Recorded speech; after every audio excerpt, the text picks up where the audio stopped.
बिस्मिल्लाहिर्रहमानिर्रहीम, अस्सलाम वालेकुम। काशिम महमूद बाट एक और पॉडकास्ट के साथ एक उर्दू क्रॉनिकल पे हमने काफ़ी बातें की क्रिकेट पे और एशिया कप के शोर, वुमेन एशिया कप के ज़ोर, ICC world cup, PSL, IPL के बड़ी बातें हमने की।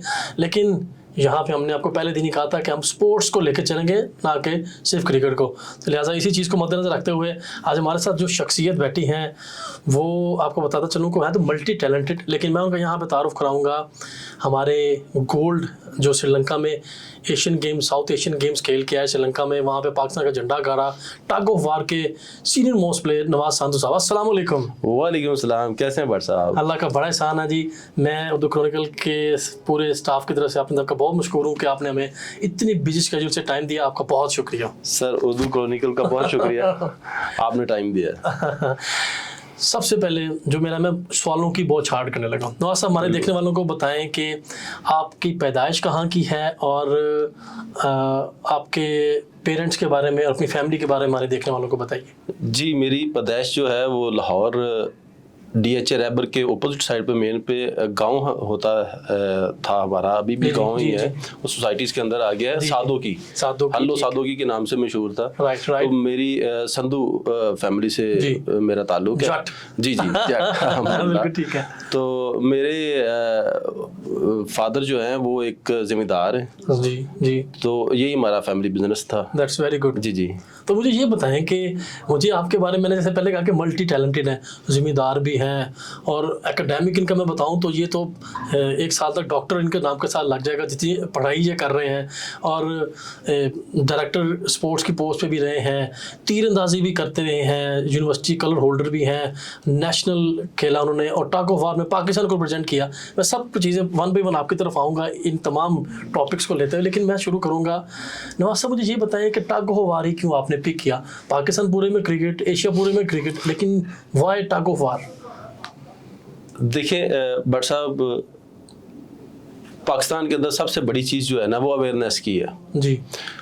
तो मेरी फैमिली में भी किसी का भी बैकग्राउंड जो है वो स्पोर्ट्स का नहीं। मेरी पूरी फैमिली में मैं पहला फर्स्ट पर्सन कि जो स्पोर्ट्स में आया हूँ। ठीक है। ये 2008 की बात है जी। मैं पंजाब कॉलेज का स्टूडेंट था जी। तो वहाँ पे मुझे मौका मिला कि मैंने जो है ना वो स्पोर्ट्स में हिस्सा लिया। एक्सीलेंट। तो वो एक टग ऑफ वार के ट्रायल्स थे, दोस्तों ने कहा कि आओ जी ट्रायल देखने चलते हैं। उधर मेरा भी शौक बना, मैंने भी ट्रायल दिया, सिलेक्शन हुई और बाद में फिर जो इवेंट आया, मेरा ख्याल है पाकिस्तान में सबसे ज्यादा टग ऑफ वार के इवेंट जो है वो मैंने खेले हैं। माशाल्लाह। इसीलिए आपने पाकिस्तान का कलर पहना। अल्हम्दुलिल्लाह। अच्छा, मुझे नवाज साहब ये बताइएगा कि आगे बढ़ते हैं कि आप हमारे देखने वालों को सबसे पहले ये बताइएगा, टग ऑफ वार के बारे में पूछूंगा कि टग ऑफ वार में अगर कोई आना चाहे जी तो इसके लिए कि हमारे यहाँ पे एकेडमीज हैं, क्लब्स हैं, वो थोड़ी सी अगर अवेयरनेस आप बता दें, कोई इन्फॉर्मेशन दे दें तो टग ऑफ वार में आना चाहें। सर, अगर तो मैं इसको क्रिकेट के साथ रिलेट करूं तो उसकी निस्बत तो बहुत कम है, ना होने के बराबर है जी।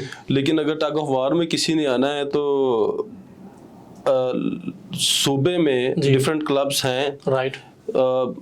बेहतर इसका तरीका ये है कि जो स्टूडेंट्स हैं वो जल्दी आ सकते हैं। क्योंकि कॉलेज लेवल पे जी कॉलेज लेवल पे स्पोर्ट्स होती है, टग ऑफ वार बोर्ड में खेली जाती है, फिर आगे यूनिवर्सिटीज में आ जाती है, यूनिवर्सिटीज से फिर डिपार्टमेंट्स में आ जाती है जी। तो लोकल जो हैं हमारे कम्युनिटी है उसके लिए मौके बहुत ना होने के बराबर। ठीक होगा। अच्छा, मुझे अब मैं फिर दोबारा आपकी तरफ आता हूँ। ये मुझे बताएं कि आपका कैसा रहा सफ़र टग ऑफ वार का? आपने शुरू किया जी, मैंने इवेंट्स सबसे ज़्यादा खेले, तो जब आपकी थोड़े से अपने सफ़र के बारे में हमें बताइएगा कि आपने शुरू की कॉलेज यूनिवर्सिटी से, आप खेलते रहे, आपने इवेंट किए, आपने काफ़ी मेडल्स उठाए, ट्रॉफीज़ उठाई, माशाल्लाह।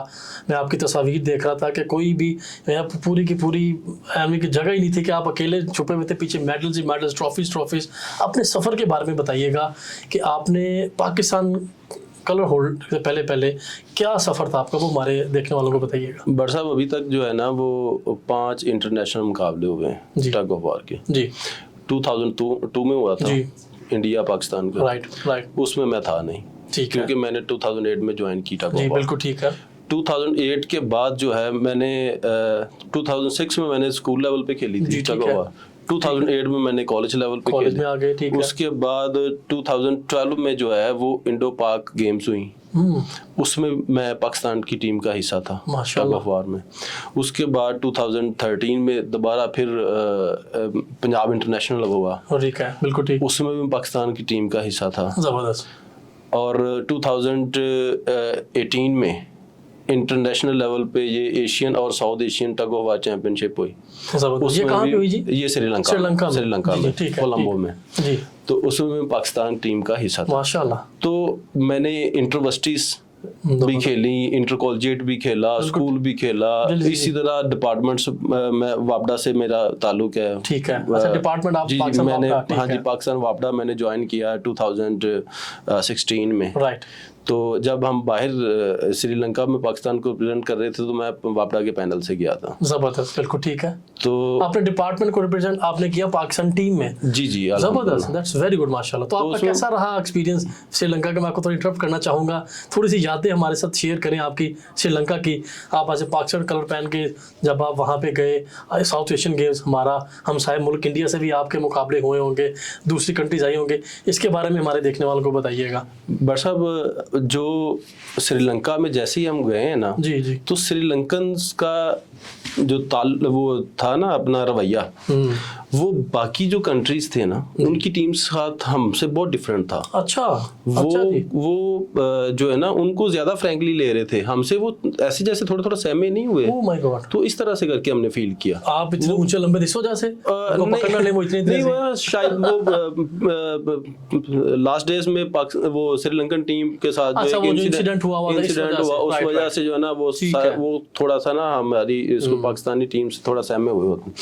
वो फिर जब हमारे साथ उन्होंने 2-4-5 दिन गुजारे ना तो फिर वो उसी तरह ही उन्होंने हाँ घुल मिल गए। फिर वो उन्होंने कहा नहीं, ये वो जो हम लोग सोच रहे थे। तो ये इस बात से मुझे एक चीज सामने आती है कि जो स्पोर्ट्स वाले होते हैं, स्पोर्ट्स की टीम जाती है, ये बहुत अच्छे पॉजिटिव फेस होता है किसी भी कंट्री का, और ये रिप्रेजेंटेटिव एम्बेसडर होते हैं। तो अगर हाँ जी, ये इससे बेहतर एम्बेसडर को हो ही नहीं सकता। 100% मैं टोटली एग्री करूंगा। बीइंग अ स्पोर्ट्समैन, जब मैं पाकिस्तान को, यहाँ पे मैं तो खुद एक होस्ट हूँ, लेकिन जब मैंने पाकिस्तान को रिप्रेजेंट किया एशिया कप में, वर्ल्ड कप में as a captain, I mean you feel proud. और यू आपकी पूरी टीम होती है, you all the people are the ambassador of your country. बड़ी बेहतरीन आपने बात की है। आप ही को देख के पूरे मुल्क को एक तासुर आता है कि आपका मुल्क कैसा है। तो उनका टोटली फिर आपके साथ नॉर्मल हो गया, बहुत नॉर्मल हो।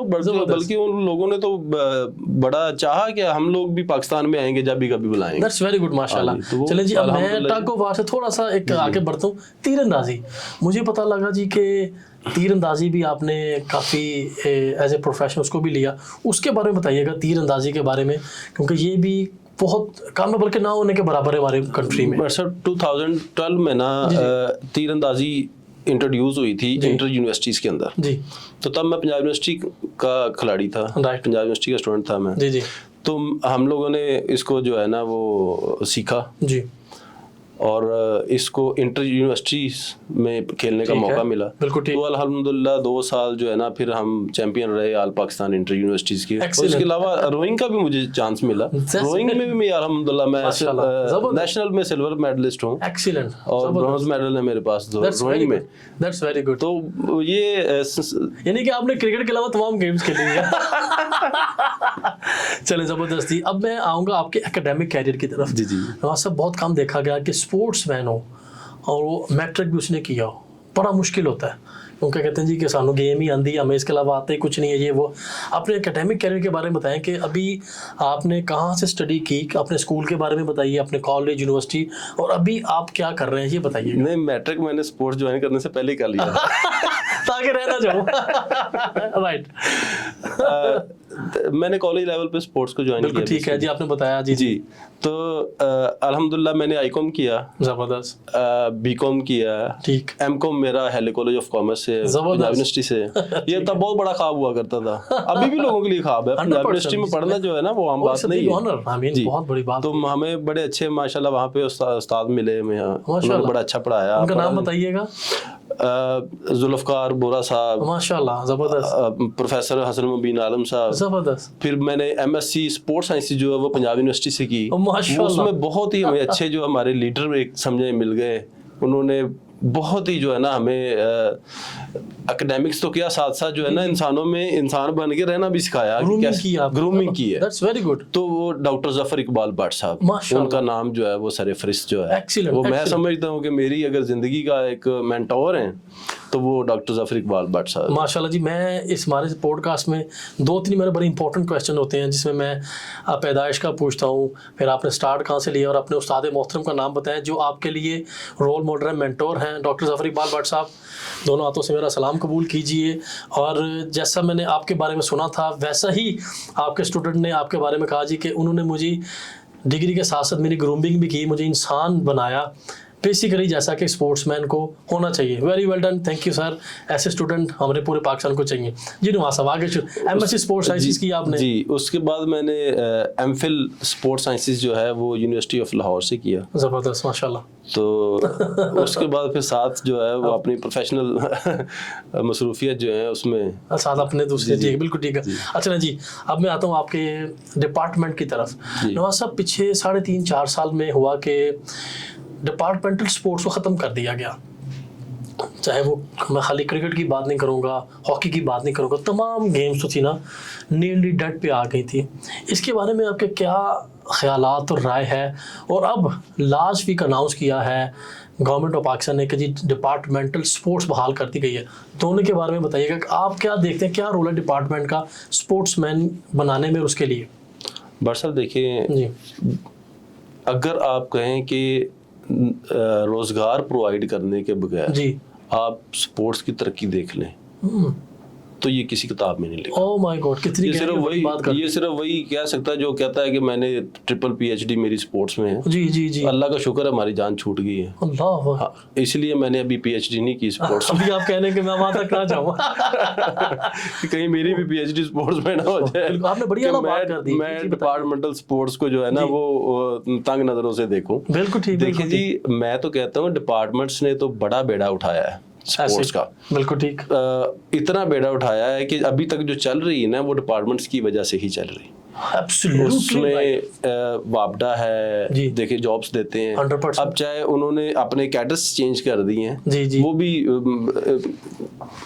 होने नहीं चाहिए थे जी, लेकिन शायद किसी मजबूरी की वजह से उन्होंने किया है। पहले वो लोगों को परमानेंट लेते थे, ठीक है, फिर उन्होंने कॉन्ट्रैक्ट पे देने शुरू कर दी, अब स्टाइपेंड पे आ गए। ओह माय गॉड, बजाय ये कि आप जाने के बजाय नीचे आ रहे हैं। हालांकि ये ग्राफ स्टाइपेंड के बाद contractual, then regular contractual, then confirm. हाँ जी, मेरी इंफॉर्मेशन के मुताबिक तो ये ग्राफ सुकड़ता गया। ओह माय गॉड, ठीक है।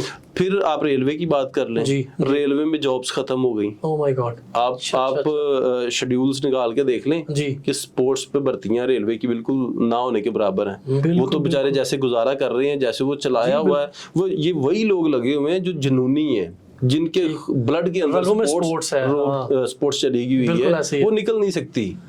ठीक है, उसके बाद आप PIA का हाल देख लें, ठीक है, उसके बाद जनाब आप इसका देखें, आर्मी जो है आर्मी ले रही है जो, हाँ जी, पुलिस देखें, पुलिस स्पोर्ट्स पे भर्तियां खत्म हो गई हुई हैं, ठीक है, ना होने के बराबर है। बिल्कुल ठीक, बिल्कुल ठीक। तो हालांकि इनको आप ये जितने HEC में देखें जी कि लड़कों के स्कॉलरशिप जो हैं, वो पहले जब मैं पंजाब यूनिवर्सिटी में था तो उनका कोटा था ज्यादा, बिल्कुल ठीक, स्पोर्ट्स पे जो है वो उस पे एडमिशंस का, ठीक है, अब उनका कोटा ही बहुत थोड़ा हो गया हुआ है। तो हम तो देखते हैं जहाँ पे भी देखते हैं आगे बढ़ने के काम करता जा रहा है। ये किसी एक की वजह से नहीं, ये सबका ये हाल होता जा रहा है। ठीक। तो इस तरह अगर आप देखें कि जैसे आपने फरमाया कि स्पोर्ट्स को आप कैसे देख रहे हैं, डिपार्टमेंटल की बहाली या ओवरऑल स्पोर्ट्स को, जी जी, तो भट्ट साहब मैं एक मीटिंग में बैठा हुआ था, ओलंपिक की मीटिंग थी इस पे प्रोविंशियल लेवल पे, जी ठीक, तो वहां पे भी यही सवाल किया गया। तो मैंने कहा जी जब तक आप देखिए स्पोर्ट्स से लोगों को मिलता क्या है। बिल्कुल ठीक, बिल्कुल ठीक। जितनी मर्जी दुआएं दे लें यहाँ, बड़ी जितनी मर्जी दुआएं यहाँ पे दे लें, जितनी मर्जी बातें कर लें। वो हमारे जुल्फकार बोरा साहब सर हाईले कॉलेज में हमें पढ़ाते थे, तो वो कहते थे बेटा कि नेक तमन्नाओं और इनसे दुआएं देने से जो है ना वो पेट नहीं भरता। क्या बात, बड़ी बात। पेट जनाब आपने जो आपकी जो है वो इनकम है उसी से भरना है। बेशक बेशक, और खाली पेट ही हम कहते नहीं कि खाली पेट से आप सिर्फ वो कर सकते हैं, गुजारा कर सकते हैं, लड़ नहीं सकते। तो ये बड़ी उन्होंने बात की। मैं नवाज साहब आप बड़ी बेहतरीन बात कर रहे हैं। मैं इसलिए वन पे मैं हर टॉपिक, क्योंकि आप मल्टी टैलेंटेड, मैंने आपका इंट्रोडक्शन भी ऐसे करवाया। अब मैं आप आऊँगा स्ट्रेट वे जंप करूँगा, हमारी जो नेशनल गेम्स हुई 34 नेशनल गेम जो कोयटा में हुई है, उसके बारे में आपका क्या तासुरात हैं? काफ़ी चीज़ें सुनने में आ रही थी, तो मैंने कहा आपकी मौजूदगी के मौके से फ़ायदा उठाएं, उसके बारे में हमें बताइएगा कि क्या वो, और बाद में एकदम फिर वो जो मैं पूछना चाह रहा हूँ आपसे समझ चुके हैं, उसके बारे में बताइएगा कि वो कैसे रहे नेशनल गेम्स, और टग ऑफ वार का वहाँ पे क्या रोल था? जी, टग ऑफ वार जो है बेसिकली तो क्योंकि ये हमारी पहली ऐसी गेम है जिसको मैं समटाइम बट साहब मेरी आपसे भी नाराजगी हो जाती है कि आप सिर्फ क्रिकेट का नाम लेते हैं और टग ऑफ वार का नाम लेकिन आप नहीं हो सकते। हाँ, आप नहीं हो सकते क्योंकि मैं हमेशा स्पोर्ट्स को लेके चलता हूँ। हाँ जी, और आपके लिए बिल्कुल ठीक है, तो हर गेम को लेके चलना चाहिए। जी। तो टग ऑफ वार को पहले इन्होंने तो नुमाइशी गेम के तौर पे जो है ना, वो उसमें इंक्लूड किया हुआ था, ये हमारे नेशनल गेम्स के अंदर। ठीक है। तो अब देखें कि एशिया की गोल्ड मेडलिस्ट टीम हो या इवेंट हो जिसने पाकिस्तान को इतनी ऑनर बिल्कुल दिलवाई है, और मैं ये बड़ा दावे से कहता हूँ भट्ट साहब, पाकिस्तान के अंदर टग ऑफ वार की अगर टीम बनाई जाए जी, ये वर्ल्ड लेवल पे मेडल लेके आएगी। एक्सीलेंट, नो डाउट जी, माशाल्लाह, बढ़िया बात की आपने। 100% मैं आपको कह रहा हूँ, इसमें कोई दो राय है ही नहीं है। क्या बात, ठीक है। और बदकिस्मती है, कुछ पहले इतना फोकस नहीं किया गया इस गेम पे, ठीक है, तो इसको इतनी पजीराई नहीं हुई इसकी। अब बाकी जो आप बात कर रहे हैं नेशनल गेम्स कोयटा की, तो उसमें हमारे सेक्रेटरी जनरल हैं जमील अहमद राना साहब, अल्लाह ताला उनको जिंदगी दे, उन्होंने बड़ी मेहनत की है इसको दोबारा एज इवेंट जो है, एज इवेंट इसको इंक्लूड करने में। वो मैंने शेड्यूल देखा जैसे ही अपना नेशनल इसका गेम्स का इवेंट्स का, तो उसमें टग ऑफ वार नहीं थी, उसको उन्होंने सिर्फ वो शो मैच के लिए रखा हुआ था।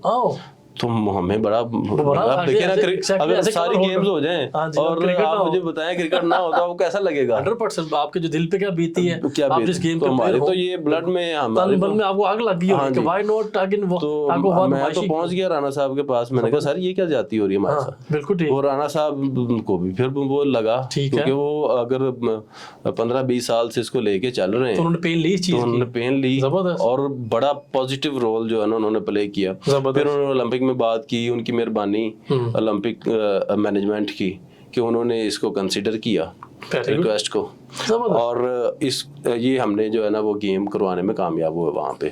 तो अल्हम्दुलिल्लाह 10 टीम्स ने, जो पाकिस्तान नेवी आ गई, आर्मी आ गई, रेलवे, वापडा, चारों सूबे, HEC, पुलिस, तो माशाल्लाह बहुत ही अच्छा इवन उन्होंने बाद में हमें ओलंपिक एसोसिएशन ने, पाकिस्तान ओलंपिक एसोसिएशन ने लेटर ऑफ थैंक्स भेजा, लेटर ऑफ एप्रिसिएशन भेजा राणा साहब को, हमारे गेम इंक्लूड कराने का बहुत शुक्रिया। दैट्स वेरी गुड, माशाल्लाह। तो बड़ा अच्छा इवेंट माशाल्लाह वहाँ पे ये रहा है। दैट्स वेरी गुड, मुझे सुन के बड़ा अच्छा लगा कि चलें आपके अंदर पेन आपने फील किया, आपने राणा साहब से डिस्कस किया, और नेशनल गेम भी अच्छे हुए और टग ऑफ वार में भी। और देखें ना, आपने इतनी ज़्यादा बात की कि जितनी गेम्स आएंगे उतने रोजगार के मौके आएंगे। तो अभी आप कैसा देख रहे हैं कि स्पोर्ट्स डिपार्टमेंटल स्पोर्ट बहाल हो गई है, एक उसके बारे में आपने मुझे बताना है। दूसरा, क्या एक आपके पास क्या फार्मूला है, आप क्या चीज़ शेयर करना चाहेंगे जिससे मज़ीद टग ऑफ वार, तीरंदाजी का गेम सामने आए? बट साहब, डिपार्टमेंटल स्पोर्ट्स बहाल करने पे तो हम मौजूदा मैनेजमेंट का शुक्रिया अदा कर सकते हैं। जी बिल्कुल ठीक, उनका बड़ा अच्छा इनिशिएटिव है ये, बिल्कुल नो डाउट। डिपार्टमेंट्स के बगैर स्पोर्ट्स तो पॉसिबल है ही नहीं, बिल्कुल। बल्कि मेरे पास जो है ना, मेरी एक अपनी ऑब्जर्वेशन, क्योंकि मैं as director sports Beaconhouse group भी मैंने काम किया है, मेरा डिफरेंट गेम्स के साथ जो है ना वो मेरा एक्सपोजर है। हाँ जी।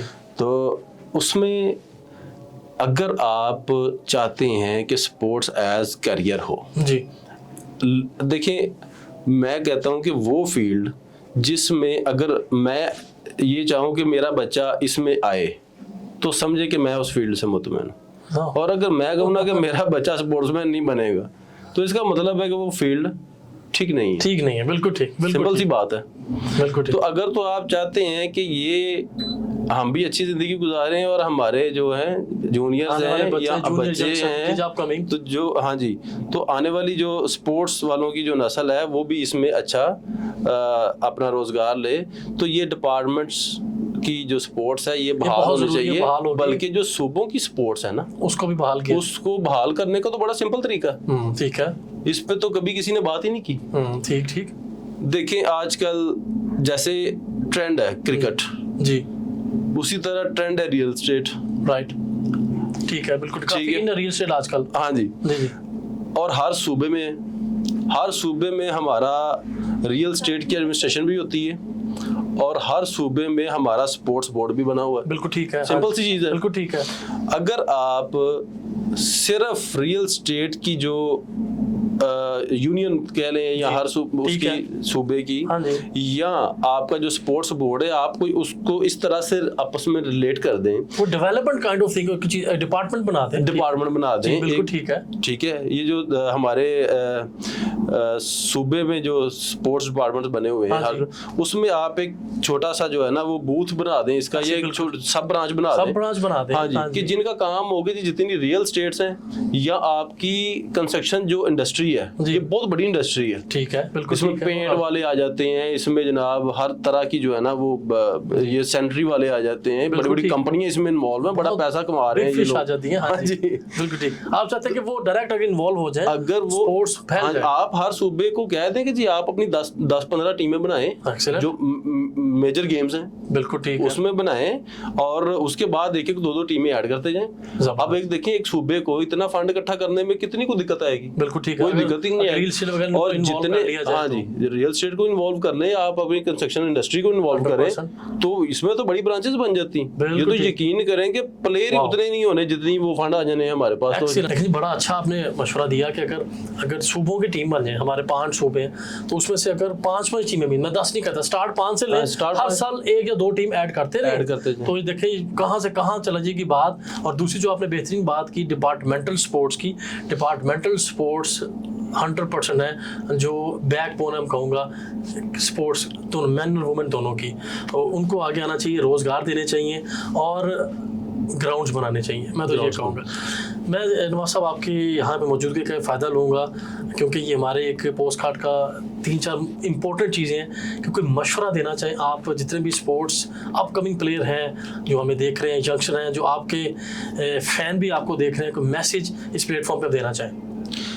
मैं बड़ी सिंपल सी एक बात कहूँगा अपने सब दोस्तों को जी, कि स्पोर्ट्स जो है वो एज करियर इसको सोच के करें, ये दिखावे की ना करें। जबरदस्त। ये नहीं हो गया कि एक कमिश्नर साहब आए हैं, कमिश्नर कापू हो गया, बाद में अगले साल वो कमिश्नर साहब नहीं है तो कापू कराने वाला भी कोई नहीं है। कम से कम जो इवेंट हैं उनको इवेंट के डेकोरम के अंदर रहने दें, कि आप अपने कैलेंडर को चलाएं। राइट, आप एक्स्ट्रा अगर किसी को इज्जत देना चाहते हैं तो ये बुरी बात नहीं है, आप दें, वेरी गुड, लेकिन आप अपने कैलेंडर को डिस्टर्ब ना करें। हर साल वो कंटिन्यू रहना चाहिए, हर 6 महीने बाद साल वो इवेंट होना चाहिए, वो इवेंट्स होने चाहिए। नेशनल जो है वो टाइमली होनी चाहिए, इंटरनेशनल जो पार्टिसिपेशन है वो उनको इंश्योर होना चाहिए। ठीक है, और ये हमारे अदारे कर सकते हैं, बड़े कॉम्पिटेंट लोग बैठे हुए हैं। और दूसरी मेरी जो बड़ा ही एक मेरा मुद्दबाना जो आपसे गुजारिश आपके चैनल के तवसत से कि मेरिट पे लोगों को लेके आए। राइट, मेरिट पे लोगों को जब तक नहीं लेके आएंगे, राइट पर्सन फॉर राइट, हाँ जी, आपकी पॉलिसीज अच्छी नहीं बनेगी। जब पॉलिसीज अच्छी नहीं बनेगी ना, एक मशवरा गंदा किसी को दे दे फैमिली तबाह कर देगा। ऐसे ही बिल्कुल ऐसे जी, तो बिल्कुल सही कह, आपकी जब तक पॉलिसी मेकर्स अच्छे नहीं होंगे इम्प्रूवमेंट नहीं आ सकती। हाँ जी, तो बहुत आला बात आपने की कि पॉलिसी मेकर अच्छे होने चाहिए, मशवरा उससे किया जाए कि पता हो कि ये मशवरा अच्छा देने वाला ये देने वाली है। नवाज साहब आपके टाइम का बहुत शुक्रिया। आप अजी ऐसे पाकिस्तान का नाम करते रहें, जैसे मैंने आपका इंट्रो करवाया कि मल्टी टैलेंटेड, तो आप जैसे ही मैं चाह रहा हूँ कि अब वो PhD ऊपर आ जाए कि जिससे लोग नाला थे जिनकी पोस्ट है, हम आपको की पोस्ट पे देखना चाहेंगे और आप स्पोर्ट्स की लहर बहर कर दें। क्रिकेट चल रही है, मैं चाह रहा हूँ कि आप जितने भी हमारे अपकमिंग स्टूडेंट्स हैं वो टग ऑफ वार, तीरंदाजी, रोइंग, इंडोर गेम से भी आएँ ताकि पाकिस्तान को अच्छा यूथ और सेहतमंद यूथ मिले। आपका टाइम का बहुत शुक्रिया। थैंक यू, बहुत शुक्रिया भाट साहब, थैंक यू, अल्लाह हाफिज़।